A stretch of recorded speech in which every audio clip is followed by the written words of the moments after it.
This week on Supercars Torque, the last of the Holden stalwarts has gone to the blue side, and I'm coming at you from my new studio. Hey!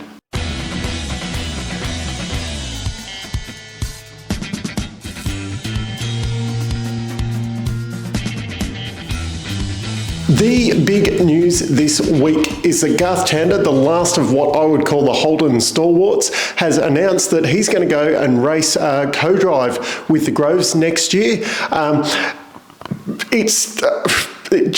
I'm speechless on that one. It just come totally from left field. It must have been a big offer because, it's hard to turn down, co-drive at 888 with Shane Van Gisbergen as well. I mean, the 4 years together, they've got 2 Bathursts. It's just been very, very successful partnership there. But the Groves obviously mean business and have come with big money backing, I would say there. Tander will be mentoring Matt Payne next year in his rookie season. Not announced who he will be co-driving with. Of course, it makes sense to put him with Reynolds for your best bet at winning the race. But then again, if he's mentoring Matt Payne all throughout the year, well, that also makes a lot of sense there. That's something similar to what he did with Nick Percat. They went and won Bathurst in 2011. So could we see another one like that? Just a big surprise on that one. His son Sebastian will be part of the Grove junior team in karting, and there's obviously a lot to it financially, I would say. I wonder if they've offered big money to someone like Craig Lowndes as well to make the jump, because this seemed to be a bit of a 888 kind of not retirement home, but they're taking a lot of 888 people over to Groves there. So I was trying to think as well. So Tander's probably the last. Obviously, Greg Murphy has only ever raced a Holden in Supercars. Tander, the last of what we would call active, because we can assume that that was Murphy's last run in a supercar there. And other than those two, which obviously Tander's making the switch next year now, but I was really struggling to think of anyone who has been loyal to one brand, obviously ignoring people who have only done, like a one Bathurst or something like that. Someone who's, done at least 2 seasons. I'm struggling to think of anyone. John Bower would be probably the last one to only drive a Ford supercar, but then he did get a kickstart in a Volvo Group A car, so not even he was loyal to one brand. Obviously, Brock and Lowndes made the big switches. Jamie Whincup, Shane Van Gisbergen, all of those guys have switched around. Jim Richards raced for everyone over his career.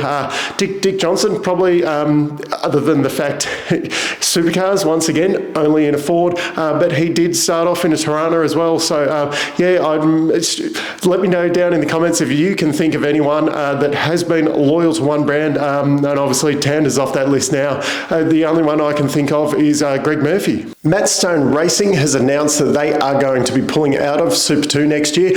So with them, 888 and the Groves pulling out, that's 5 main game team cars that will be out of the series next year. Interesting one, that one. They've said they're going to focus on Gen 3, but not that long ago, they were even talking about converting the Seaton VF over to a ZB for a Super2 campaign. So something's gone on there. A lot of comments about doom and gloom for Super2 with all these guys missing, but we have Tickford, they have gone up to 2 cars. Walkinshaws, they're talking about running 1 or 2 cars in the series as well. It's not all doom and gloom, and maybe it might bring it back to a bit more even level, I suppose. Or, having said that, MSR wasn't exactly at the top of the pile there, but obviously the 888 cars were a cut above the rest, and it's hard to tell with Matt Payne whether Groves are throwing a lot of funding at that, or whether, we'll find out if he is the second coming next year, but it probably will be a bit more level, especially with, Tickford, Brad Vaughan being a rookie, and Emily Morrow yet to prove herself as well. It's not like they're going to run away with a championship, I don't think. So, let's just hope that Super2 just doesn't go full Super2 next year, and we actually get some good racing, because I heard an interesting stat during the week as well. Apparently 1/3 of all of their racing laps over the year, which was only about about 180 racing laps as well, which seems not much really, considering the Supercars did 160 racing laps around Adelaide over the one weekend. So yeah, not that much racing, but 1/3 of it was under safety car. So that's probably a bigger problem for Super2 at the moment, rather than, you know, how many cars are running out of main game teams. Because there will be, I'm trying to think of, it's gone, my mind's gone blank at the moment, I'll think of it later. But the guys who run the Terry Waihoon, Image Racing's still going to be there, Edelson's still going to be there, and the guys that have been running the Altimas, Matt White Motorsports, they're going to still be there. They're getting the Grove Kelly Mustangs as well. So there will be a lot of cars out there next year. Now, way back at the start of the year, we did a tipping competition on Supercars Torque. I got some people to enter in, tip everyone in their championship order where they think everyone would come. We have a winner.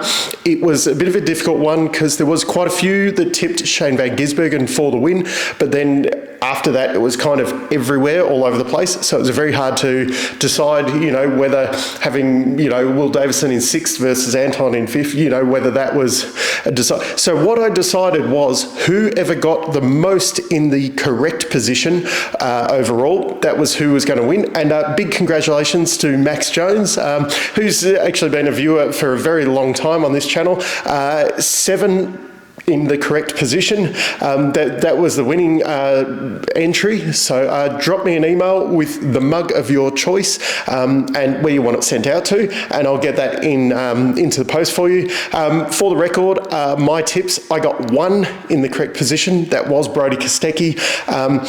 As you worked through though, I did a bit of a deep dive on my tipping. I was on average 3.5 positions out, but there was some standouts like the Grove pair. They did a lot better than expected. Reynolds was 11 spots above where I tipped him to finish. Holsworth was 8 above where I tipped him to finish.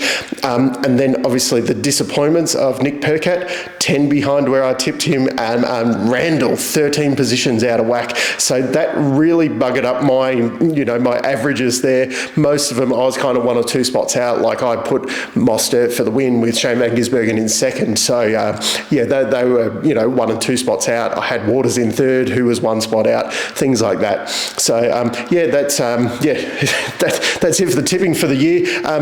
Massive thanks to everyone who entered once again, and big congratulations to Max Jones for the win on that one. Now, as this is my final, I suppose, episode or normal episode for the year, just my highlights of the year, it was a close tie between getting to spend time in pit lane with Matt Stone Racing at the Grand Prix and Sandown, and the real HRT getting that 1-2 in Adelaide. In the classic livery as well. That was just that was I suppose that was my racing moment of the year. And then actually I suppose for the channel experience wise, the Matt Stone Racing stuff, that was, I'm just blown away that I got an opportunity like that. Special mention also to Will Power for the IndyCar Championship win. I can't stop smiling when I think of that. Just everything that being a Will Power fan has been over the years. It was great to see him take that. I don't really have a low light of the year. Nothing really springs to mind, but 2 big shocks for the year. Walkinshaw, Andretti United and Tander going to Ford next year. Just, even 5 years ago, just things that you couldn't comprehend that would happen. It has the real HRT and, one of the guys who just purely Holden all the way through, both going, and Ford machinery next year. So as I said, this is the final normal episode for the year. I will have the yearly gradings that will be out next week. Obviously the Tander news was too big not to cover, and I wanted to just filter off a few things like Max Jones winning the championship tipping competition, and that just wanted to get them done before the end of the year.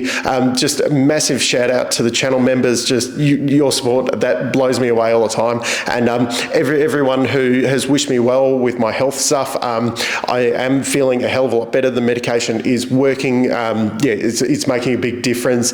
I do still have to see the specialist once again before Christmas to see how everything is tracking. But I can really feel the difference with that. Got this new studio for next year. Obviously, it's a little bit echoey at the moment because there is nothing in here. We're not really supposed to be here at the moment, but I thought, a quick little show around. Hopefully that let me improve stuff next year. I can probably turn things around a bit quicker. I don't have to film at special times. I'm not weather dependent, things like that anymore. I'm just really looking forward to hopefully be able to make this channel bigger and better in the next year. To give you some idea on this year, some quick little stats.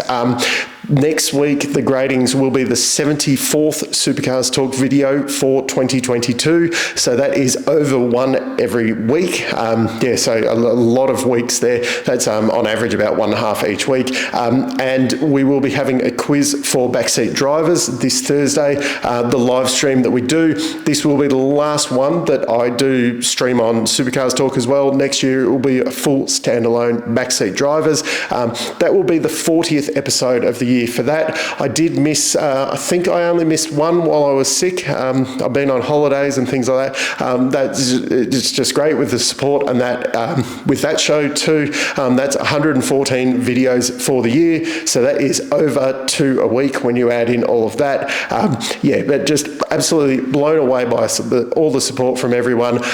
Just really looking forward to 2023 when, we'll get something set up in here and hopefully be able to bring you a better product once again. I hope everyone has a really good break. I'll be back in kind of mid-January, I suppose, when the news starts coming back.